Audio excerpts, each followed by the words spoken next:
Seterusnya kita akan membentangkan teras yang terakhir yang saya rasa sangat dekat dengan hati kita, iaitu pendemokrasian pendidikan.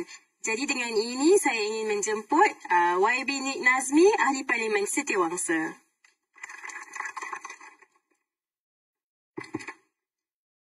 Okay, Assalamualaikum, salam sejahtera. Okay, topik ni topik yang sebenarnya besar dan mungkin memerlukan ulasan yang banyak. Tetapi I'm trying to zoom pada beberapa perkara yang asas tentang isu pendidikan dan beberapa solution besar yang saya rasa boleh membantu kita untuk bergerak ke depan. Ada satu buku ni daripada Malcolm Gladwell, nama dia Outliers.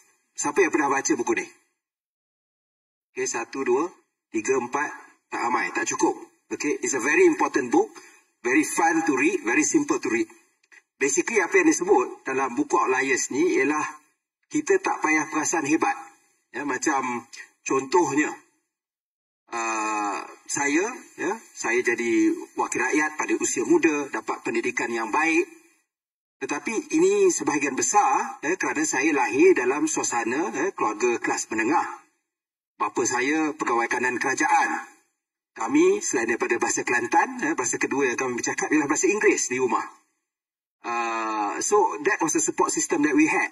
Bila saya lemah dalam apa-apa mata pelajaran, kami mampu untuk pergi ke tuition. Itu di Seksyen 14 Petaling Jaya. Tapi kalau seberang jalan, seberang Lebuh Raya Persekutuan, Federal Highway, ada zaman tu Kampung Medan, Kampung Datuk Harun, Kampung Lindungan. Zaman tu banyak lagi setinggan. Hari ini PPR, suasana mereka berbeza. Ya, sebab saya pernah membuat satu projek pendidikan yang dinamakan Projek Mentari. Ya, saya jadi volunteer di kawasan tersebut dan kita lihat bagaimana mereka ada masalah yang asas. Ya, bila pengajaran dan pembelajaran sains dan matematik dibuat dalam bahasa Inggeris di peringkat sekolah rendah, ibu bapa tak boleh lagi membantu mereka. Mereka tak banyak positif male role model. Ya, jadi itu menyebabkan banyak masalah. Jadi walaupun ini tak cakap pasal Kelantan, tak cakap pasal orang asli ataupun Sabah Sarawak, tetapi di PJ sendiri, ya, just across the Federal Highway, different outcomes because of different environments. Jadi sebab itu pendidikan ini penting. Pendidikan penting kerana ia merupakan satu asas untuk mobility sosial. It's the best form of welfare that you can give. Education. Kita tengok bagaimana negara kita mencapai kemajuan ekonomi yang baik antara tahun 70-an sampai 90-an ialah dengan penekanan kepada pendidikan. Jadi apa masalah pada hari ini? Bila pendidikan tidak lagi dapat menjadi atau menyediakan mobility sosial tersebut. Contoh, jurang pendidikan. Kadar celik huruf, literasi di negara kita ialah kadar yang baik, sekitar 95% pada tahun 2019. 95%. Better daripada the average across the world. Tetapi, kalau kita zoom kepada Sabah, 79% pada tahun 2010. Sarawak, 72%. Jadi walaupun kalau kita tengok keseluruhannya impresif, tetapi bila kita zoom kepada beberapa wilayah, kita akan tengok keadaannya berbeza. Dan bila kita berdepan dengan COVID, we know apa yang berlaku waktu COVID. Kita terpaksa belajar dalam talian. Bila kita belajar dalam talian, saudara-saudari, is that people learn it in different ways. Ya, kita ada kisah paling terkenal ialah kisah Viviana. Dia nak buat kursus belajar di universiti, dia terpaksa panjat pokok untuk dapat internet. Itu ada peranti, dan setengah orang terpaksa berkongsi peranti. Dan kalau you pakai smartphone berbanding dengan laptop atau iPad, it's very different learning environment berbanding dengan mereka yang ada peranti yang selesa. Jadi atas dasar itu, kita tengok statistik daripada KPM, lebih 12,000 yang tercicir sekolah pada waktu PKP. Kebanyakannya daripada B40. Pertama, masalah kewangan.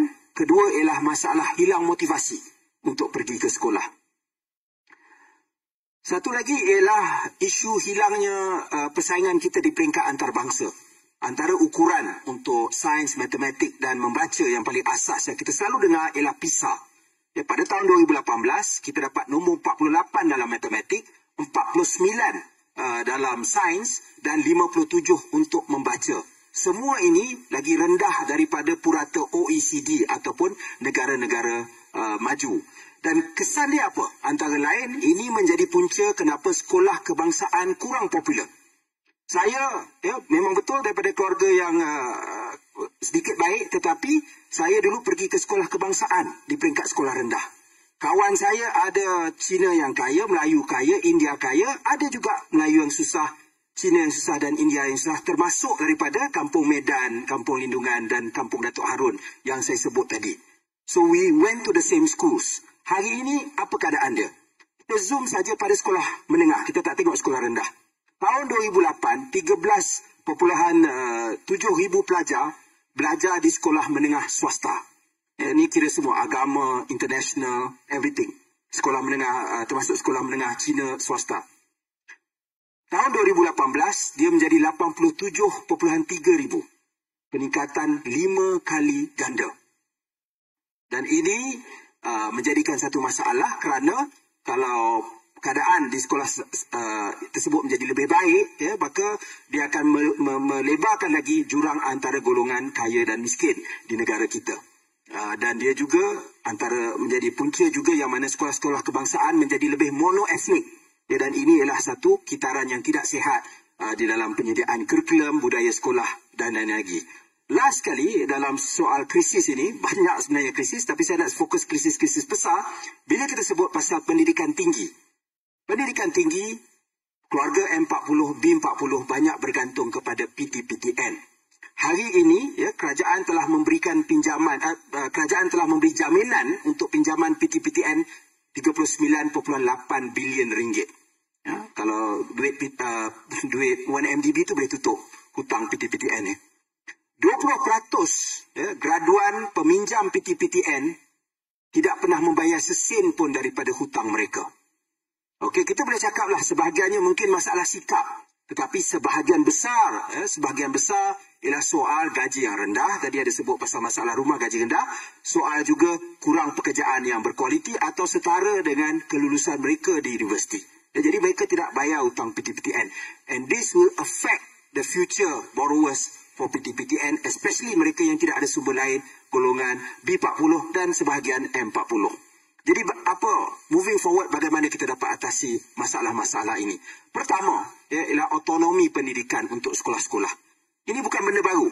Ia dah disebut, it's a buzzword, autonomy.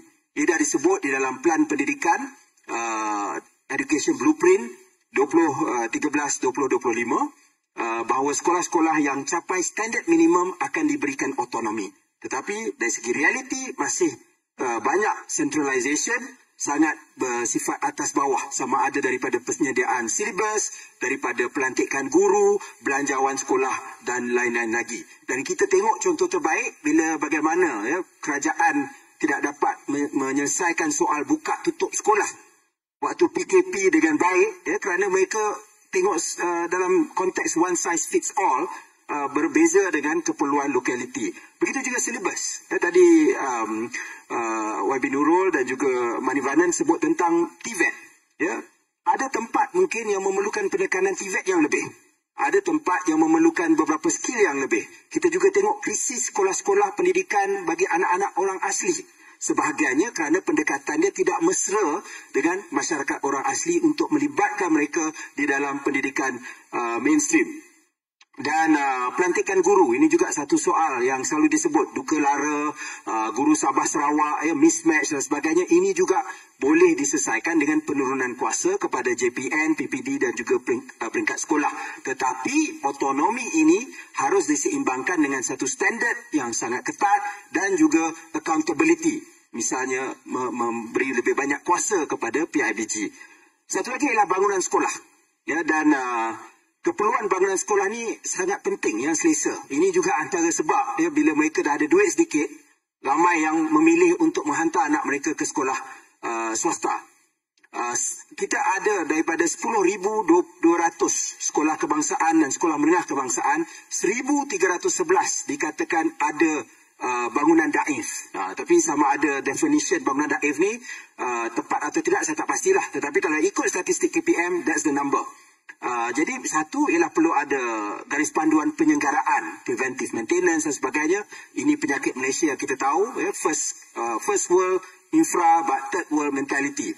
Kita maintenance tidak ada. Jadi sebab itu perlu dilihat secara serius. Dan satu lagi, sebagaimana disebut oleh saudara Zahir, tentang mengguna pembinaan modular ataupun IBS. Ini sebenarnya dicuba oleh kerajaan di Putrajaya baru-baru ini, tapi it should be scaled up, because the nature of IBS is that there has to be economies of scale, dan bila dilaksanakan dengan skala yang besar, dia dapat dibuat dengan lebih cepat, kos yang lebih murah, malah lebih selamat dan juga lebih mesra alam.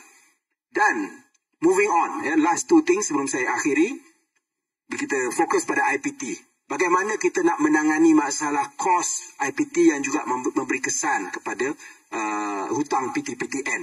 Salah satunya ialah kita boleh memperbanyakkan elemen kursus ataupun pembelajaran dalam talian.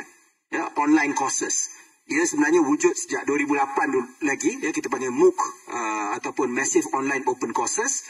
Tetapi kita lihat pada COVID, ia menjadi lebih banyak dan lebih digunakan. Malah oleh universiti-universiti di seluruh negara kita sendiri. Dan di Amerika Syarikat, isu kos pengajian tinggi is not unique to Malaysia. In America is also a big issue. Presiden Obama menyebut tentang potensi kursus dalam talian untuk menurunkan kos yuran universiti di Amerika. Jadi sebenarnya kerajaan kena wajibkan lebih banyak kursus. There are some things that can be done online. More and more done online to cut the cost of higher education yang disediakan sama ada oleh universiti awam ataupun IPTS. Dan ada lagi, mungkin some boleh dibuat secara hybrid. Lecture dibuat secara online, tetapi tutorial sebab dia perlu berdepan, perlu banyak question and answer dan sebagainya, itu dibuat secara fizikal. Dan that was what was done oleh banyak universiti termasuk di dalam negara kita ketika COVID. Dan last kali is that we need to reform PTPTN. Sekarang apa faedah yang ada untuk peminjam PTPTN? Pertama is if you get first class degrees, then it becomes a scholarship. You tak payah bayar. Secondly is that kalau you bayar certain lump sum amount, dia akan bagi discount. Tetapi siapa yang most likely untuk dapat first class degrees? Mereka yang tinggal di Seksyen 14 PJ atau mereka yang tinggal di Kampung Datuk Harun? That is an obvious answer. Biasanya mereka yang lebih senang, lebih likely to get first class degrees. Begitu juga kalau you nak expect lump sum payment, tentulah orang itu orang yang lebih senang berbanding dengan B40. So it's very regressive as a policy, apa yang kita ada hari ini. Sebaliknya, kita boleh buat pelupusan hutang bersasar. We just eliminate if targeted, mereka di peringkat B40 ataupun jumlah hutang yang besar yang tidak dibayar sekian lama. Because it's something that we have to deal with it anyway. Sebab hutang tu dah jadi terlalu besar dan boleh menarik kita punya sistem kewangan. Dan skim pembayaran progresif berasaskan gaji. Ini seperti Australia dan UK. Contoh, kita bayar hutang PTPTN hanya lepas dapat 4,000 and it increases progressively as you earn more and more. Satu lagi isu ialah mengetatkan syarat MQA untuk IPTS. Antara punca dia, pada waktu PTPTN ini dimulakan, tak banyak IPTS. Antara yang besar waktu tu baru start lah, UTP, Uniten dan sebagainya. Tetapi hari ini, IPTS terlalu banyak. Dan sebahagiannya memberi kursus yang tidak relevan, memberi kursus terlalu mahal, dan tidak memberikan pekerjaan kepada graduan. Dan ini menjadi beban kepada PTPTN. For so long, this was like free money kepada college-college atau universiti ini. Jadi, MQA kena ketatkan syarat. Kedua, we have to move forward. Move forward apa? Mungkin kerajaan kena wajibkan tabungan SSPN. Yang savings untuk pendidikan tinggi, untuk masa depan, untuk anak-anak dari saat mereka lahir lagi. Dan last kali, kena bagi lebih banyak lagi beasiswa kepada golongan B40. Because sekali lagi, we go back to the fundamental of education untuk memberi social mobility kepada rakyat kita. Jadi ini sebahagian daripada idea besar saya tentang pendidikan yang saya rasa kita kumpul daripada volunteer-volunteer Ayuh Malaysia, dan saya berharap with all your effort kita mampu laksanakan bila we get the chance to do so. Terima kasih.